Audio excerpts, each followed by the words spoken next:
Hello everyone, I'm Loveleen Kaur here.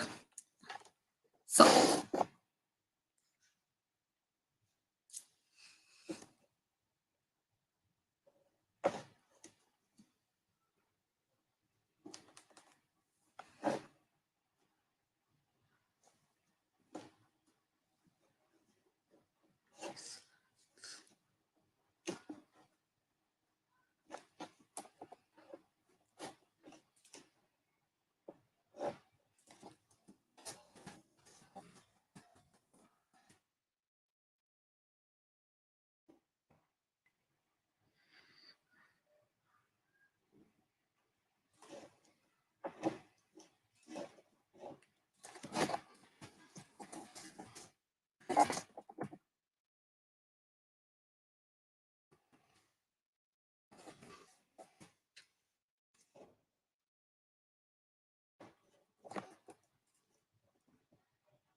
good evening everyone.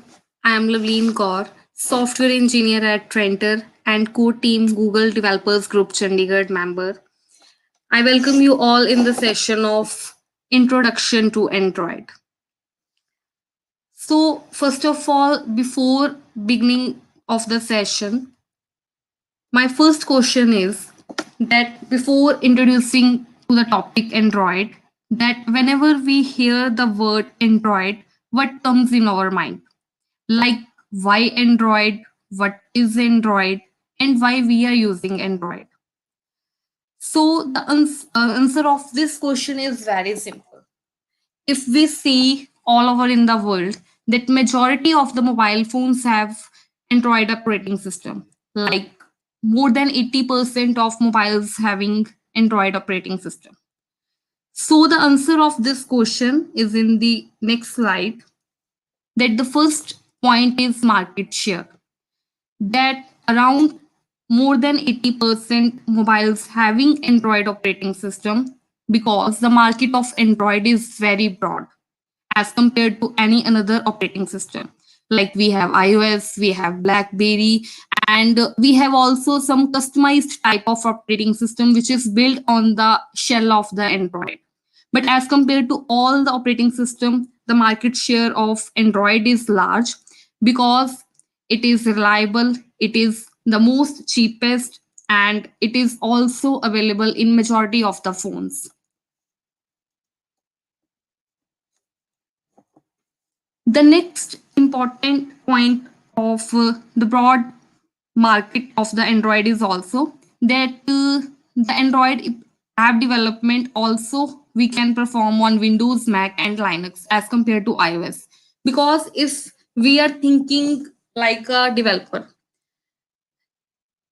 we have to perform Android app development on any of the operating system. But if we are developing the iOS applications, we can only develop on the iOS. If we want to publish any of our application into store, we just required a one-time payment of $25. But if we are going for iOS, we have to renew every year, that is the fees of $99. So as compared to to the iOS, the cost of development of the Android is also less. So the third point is that Android is for everyone. Let us suppose if I am using the Mac operating system, I can develop Android application. If I am using the Linux machine, I can develop the Android application. If I am using the Windows machine, I can also develop the Android application. So Android is for everyone. We don't need any licenses. We don't have to pay anything for the Android. If we want to use Android operating system in our mobile, we just have to download the operating system from the official website and we can install it into the our mobile.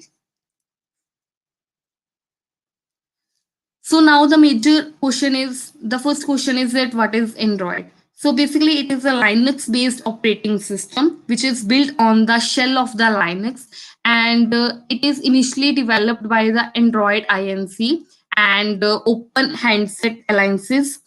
Now it is the open source, and anyone can contribute in Android, and it is officially launched in 2007, and the stable version of the Android comes in 2008, which is basically the 1.0 version, and it is namely Android Alpha.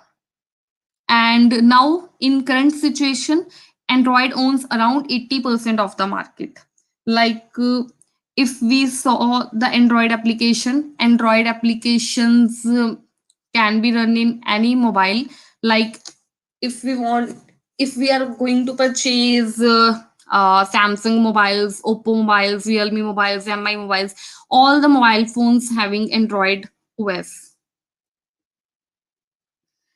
For Android development, we basically use two IDE. That is, the primary IDE is Android Studio, because it contains all the set of tools and all the SDKs, all the third-party tools which is used for Android application development. Like for development, we need SDK, we need emulators, we need any third-party libraries, any other things that are all are included in Android Studio. And if we are going for IntelliJ Studio, we can also use this studio to develop the Android applications.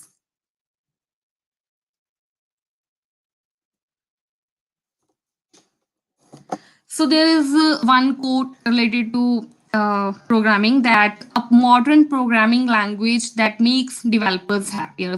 And it is very well suited in the case of Android application, because currently all the application developers are using modern programming approach, which contains all that tools, all that architectures, which have all the modern tools. Like if we see the all the components of the latest Android architecture, like MVVM, view model, room database, navigation, bottom navigation, all these things make a Android modern programming language. So in Android development, basically we can perform the development by using two languages. First one is Kotlin and second one is Java.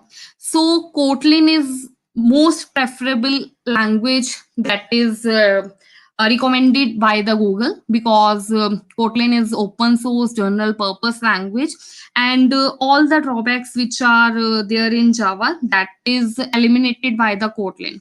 For example, if we are doing the development by using the Java, there are null pointer exceptions, there are null safety issues, there are so many things which we have to take care while we are developing the applications. But if we are using the Kotlin programming language, all these things are managed by the Kotlin. So basically we can reduce the time of the development and also the cost of development, and also we can reduce the number of lines of the codes by using the Kotlin. So from the 2 to 3 years, like before 2 to 3 years, everyone is using Java as a programming language in the Android application development. But according to current scenario, as Google also recommended Kotlin language, so most of the developers are using the Kotlin programming language. So now the question is that when Kotlin came into the existence, and now majority of the organizations or majority of the apps are using Kotlin language, because we can also the mix match both the languages like Kotlin and Java. For example, I made one application of Android in Java, and now I want to add one new feature in that application. So I can add that feature with the help of Kotlin. There is no restriction that I have to use only Java in whole application. For if I am making one feature in Java, I can make another feature in Kotlin, and also vice versa. I made one application in Kotlin, but now I want to add one feature that is in Java. So basically, we can mix match these both languages. So here I am showing just one simple example, like how we can reduce the number of lines in Kotlin. So here is one simple program that is written in Java, which is basically printing only just one line, that is hello world. So the definition of this program is that there is a keyword class and there is a class name. And then there is a public access specifier. Now there is a static keyword, void keyword. As all of you are using Java in various things, so we all knows that we have to write this whole structure just to simply print one line. We have to write all this public static void main, then we have to pass the arguments, and then we have to write system.out.print hello world. So basically 1 2 3 4 5 6 7, I need minimum 7 lines just to print the hello world in Java. But if I am printing same line with the help of Kotlin, the number of lines is reduced to 4. That is, there is no need to declare the class. There is no need to write that complex syntax. There is no need to write any another thing. We just simply have to mention that is function. Now there is a fun keyword which is basically telling that it is a function. So it is basically a main function, and we can also pass the array. It is basically optional. If we want to pass, then we can pass. Otherwise, we can skip this um, parameter. And in braces, we have just write print and hello world. There is no semicolon. There is no extra syntaxes. And these 4 lines will just print my line hello world.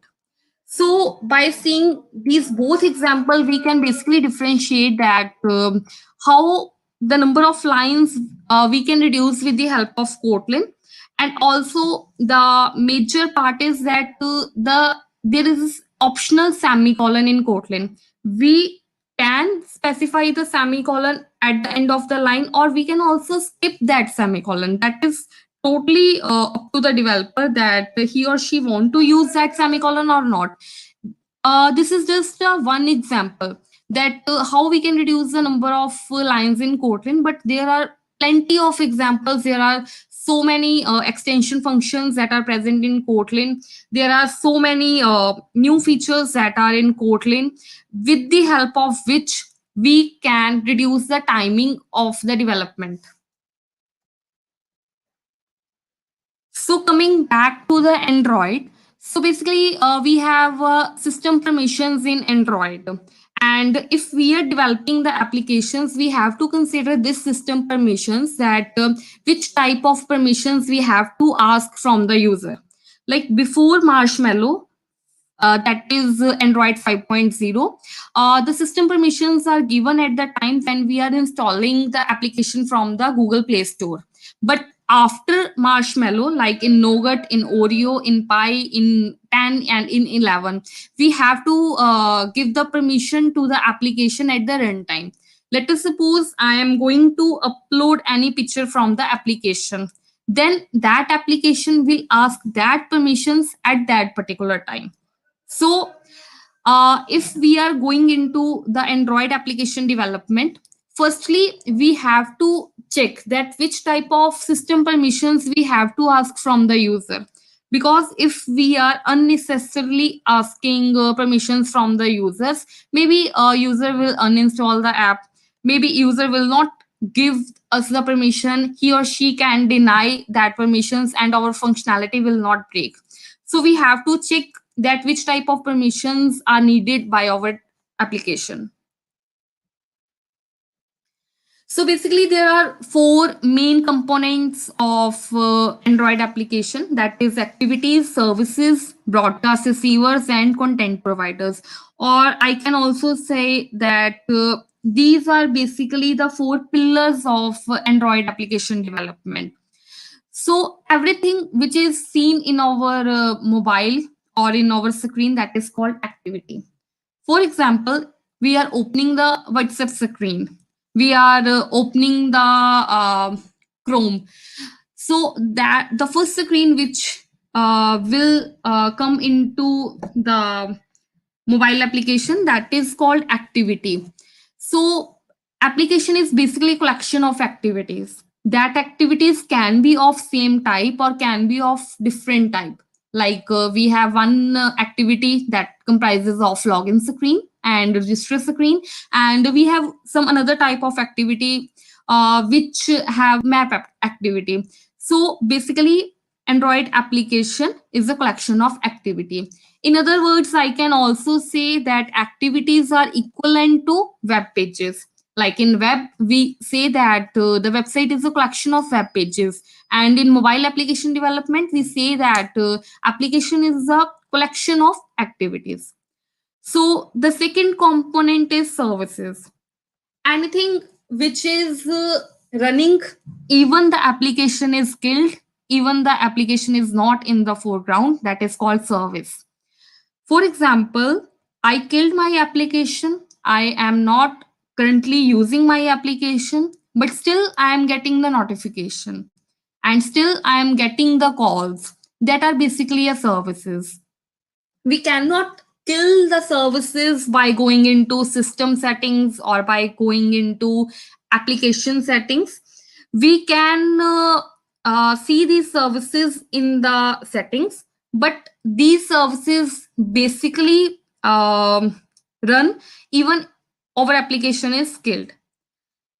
The primary example or the example which I can give you for services is that even I killed my application, I'm still getting the notification. So basically, it is called service. And the third component of application is broadcast receivers. Broadcast receivers are those component, or we can say that functionality, which are even which is even running for the long time, or we can say that we are basically targeting our any particular functionality, or we are performing any particular task for the repetition purposes. Like for example, I am setting my alarm for 6 o'clock every morning. So for that purpose, I have to set my broadcast receiver, because alarm is basically a particular functionality, and I want that it will be run every day at proper 6 o'clock. So that task will be done with the help of broadcast receivers. So the last and the fourth component of application is content providers. So basically, content providers are those blocks which are responsible to give data to the application.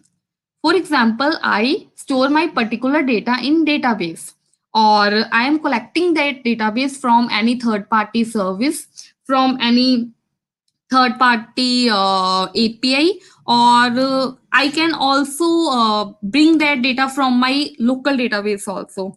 So that all tasks which are responsible for bringing data and from data to showing it into application, that is done with the help of content providers. So coming into our first component, activities. So here is a screenshot from the Android Studio, which is basically showing that there are so many types of activities we have, like basic activities, In this activity, there is only one floating button. If we are taking empty activities, that does not have anything. Like we have to do designing from the scratch. If we need full screen activity for the splash screen purposes, or from the for the introduction activities, we can choose this template. So basically all these activities are templates. If we have a less time, or we have to perform particular set of functionality, we can go to file new, create new activity, and we can easily pick any template from these activities. So our second component was services. So in these screenshots, basically I am showing that from where we can find the services in our mobile application. uh, we have to just go to applications. Firstly, you have to select settings, then you have to go applications, then running services.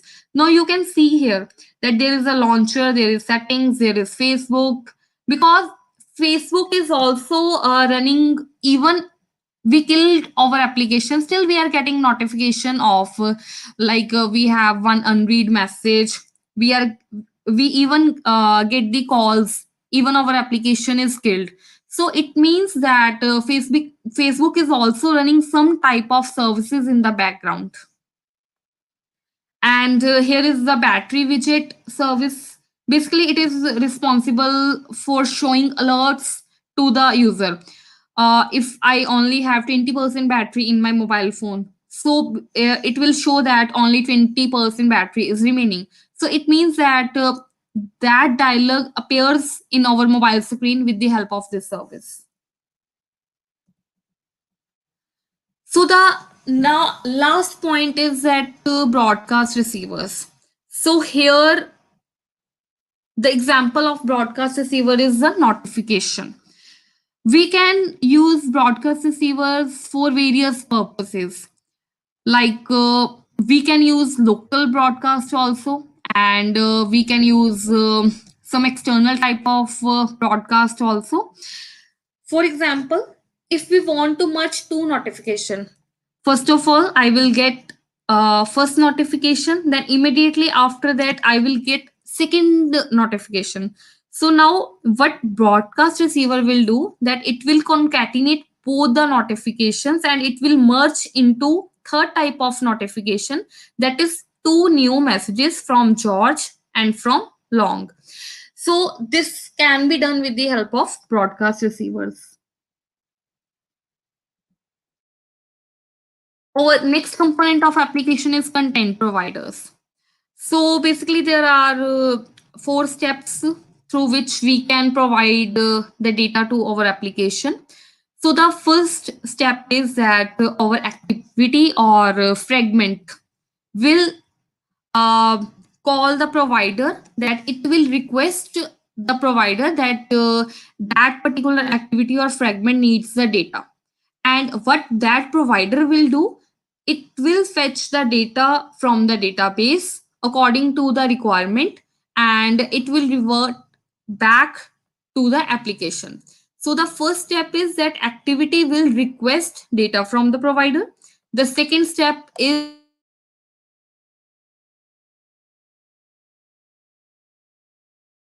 the third step is that it will return back all the data to the provider. And the fourth step is that now provider will release all the data to the application. So content providers basically deals with the database, which are responsible for showing any type of data to the application.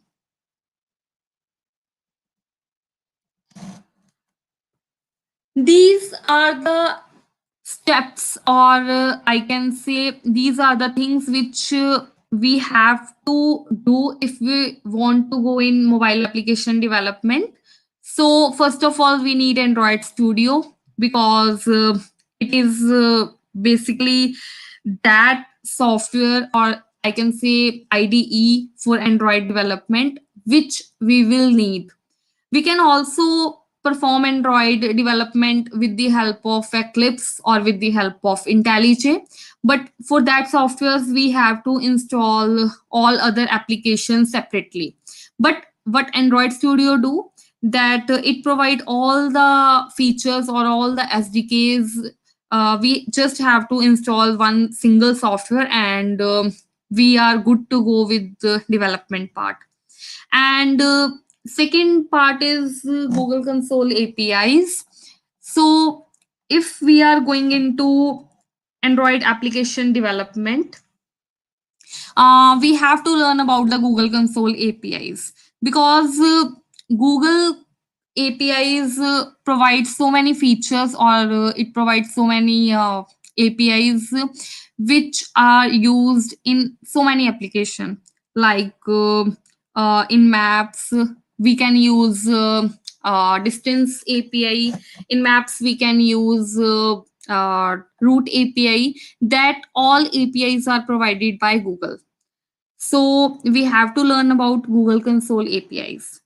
And if we want to learn about cloud, or if we want to reduce some time for the development, we have to also learn Firebase, uh, because Firebase is that package which provides so many features for the development part. Like we can use real time DB, we can use authentication part of Firebase, we can test our application at Firebase, we can introduce crashlytics in our application. So Firebase is very good package that reduces our time, and it provide pretty much easy or pretty much beautiful features which enhances the beauty of our application. And last part is that we need to know that how to share our application to the Google Play, and that is done with the help of Google Play Console. If we want to publish our application in to the Google Play Store, then it can be done with the help of Google Play Console. So now the question is that if we are a beginner in Android application development, if you want to learn how the applications are developed that we can run in Android, what are the resources from where we will get the information, from where we will get all the things, all the resources, or all the guidelines. So there are two main resources which are official, I can say. The first is developer.android.com/guide. So it contains all the tutorials, it contains all the codes which is useful to learn Android application development. And the second is that we can also follow the code labs, and we can also follow the fundamental trainings which is provided by developers Google group. And it is basically available at developer.android.com/courses. So here I mentioned one basic course, that is fundamentals trainings, TOC V2. V2 is basically a version 2.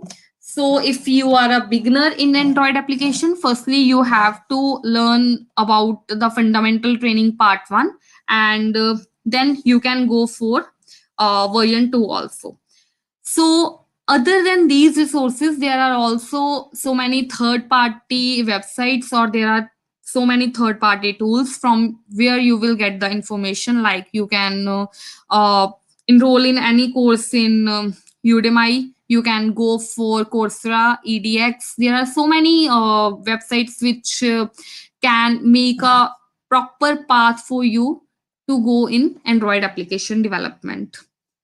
And yes, there are so many video tutorials in YouTube also, you can follow that also.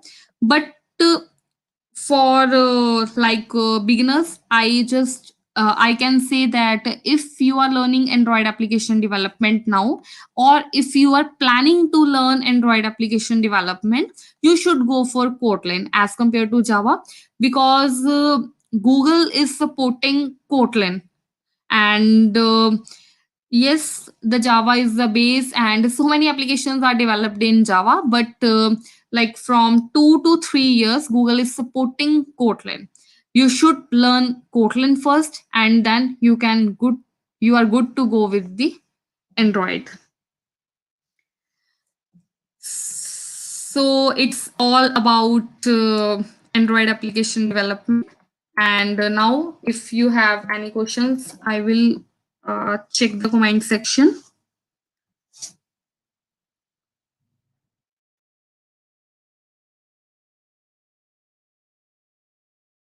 Um,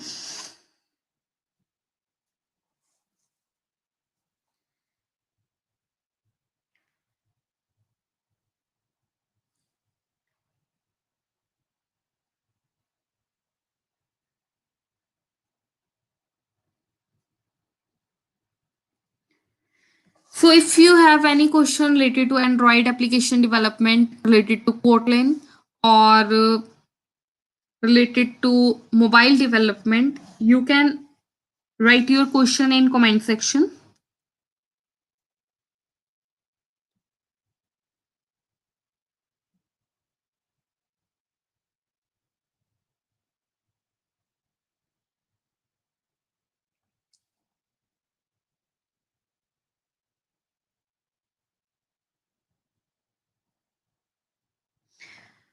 So okay, there is one message from Shantam. Yes, there is Flutter also, and we can develop Android applications with the help of Flutter too. So basically, Flutter is used to build the cross platform applications. But with the help of Android Studio, we can develop the native application. So native application is that applications that are basically a OS specific. Like if we are making a native Android application, that will only run in Android platform, and if we are going with iOS native, that will only run in iOS. So there is a difference between these both the things, and according to requirement, we can choose our application type.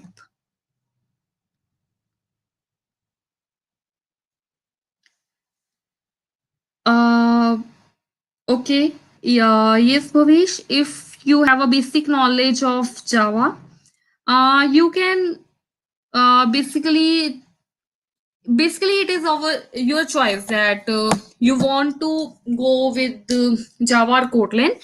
But my recommendation, or I can say that Google recommended Kotlin for new applications. The reason behind it, because there are so many features that are available in Kotlin and that are absent in Java, and also Google is supporting Kotlin. So in future, the all the application will be developed only in Kotlin as compared to Java. So you should go with Kotlin.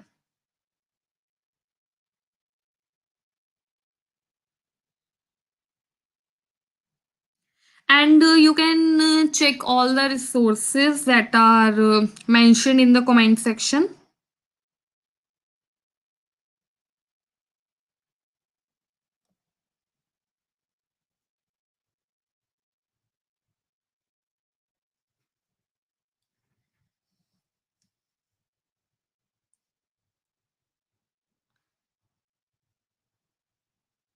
And all the resources which are mentioned in the last slide, the tutorials are available in both the languages, that is Java and Kotlin. You just have to switch both the tabs. If you want to perform that code in Java, you have to just pick the code from the Java. Otherwise, you can go for Kotlin.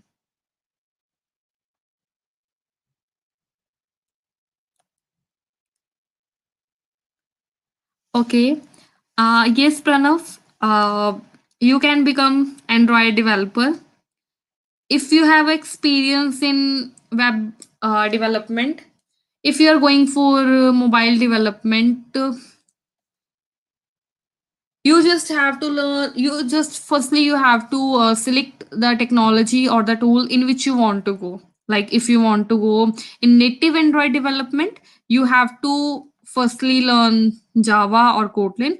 So, as you said that you already have experience in web development, because the concepts, the logics are same in every language. Just there is a difference of syntax. So you can easily switch to web into mobile.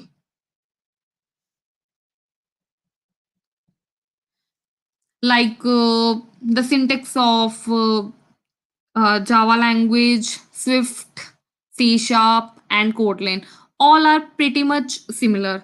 There is just a minor difference in syntaxes.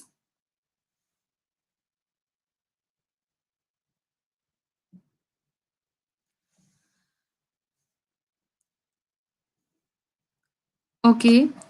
So, Bhavesh, basically, yes, they are promoting Kotlin because if we want to make applications that uses so many functionalities of hardware part of the mobile, then the native applications are the best choice because it is very difficult to assess the hardware in the cross platform or in hybrid applications.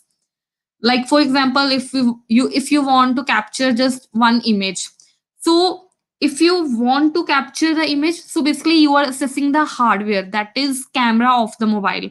That code is easy to write in native application as compared to hybrid or cross platform. So basically it is the requirement of the application that what our application is demanding, or what is their need. So according to that, we can go for native or hybrid. And it is basically both are different concepts.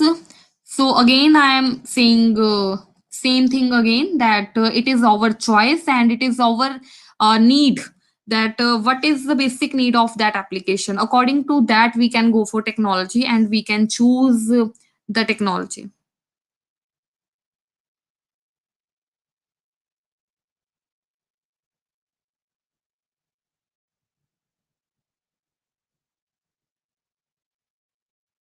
Yes, Daryatneja, you can join this competition and all the very best.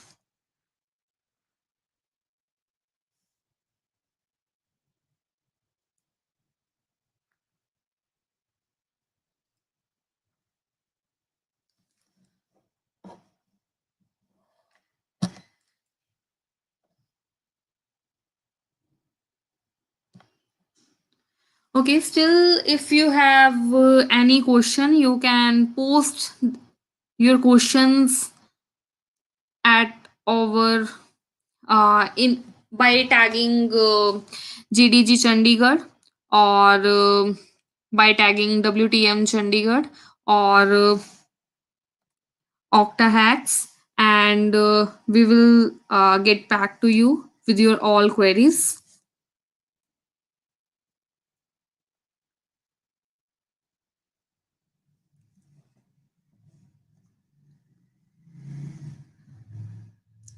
So this is basically our official page of GDG Chandigarh. You can join this page and you will get all the latest updates from our official channel.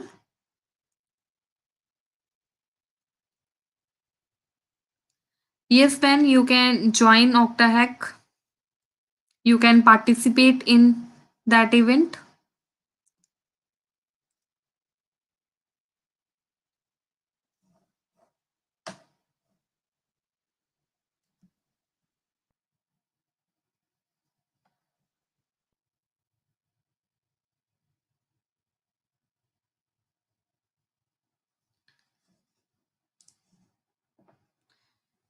So the things which I told in this session, these are very common, or I can say basic things which you need before going to mobile application development. And you can follow all that resources, all that code labs.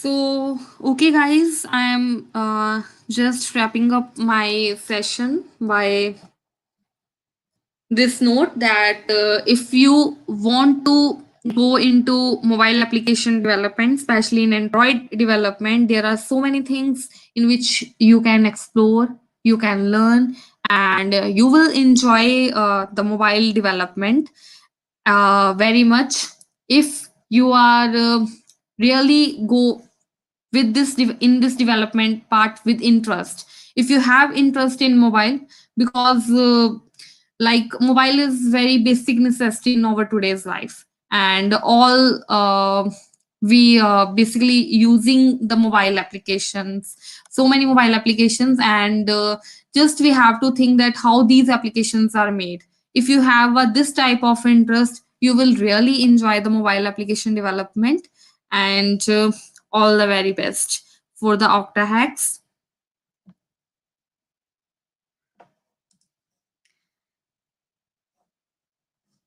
And thank you so much.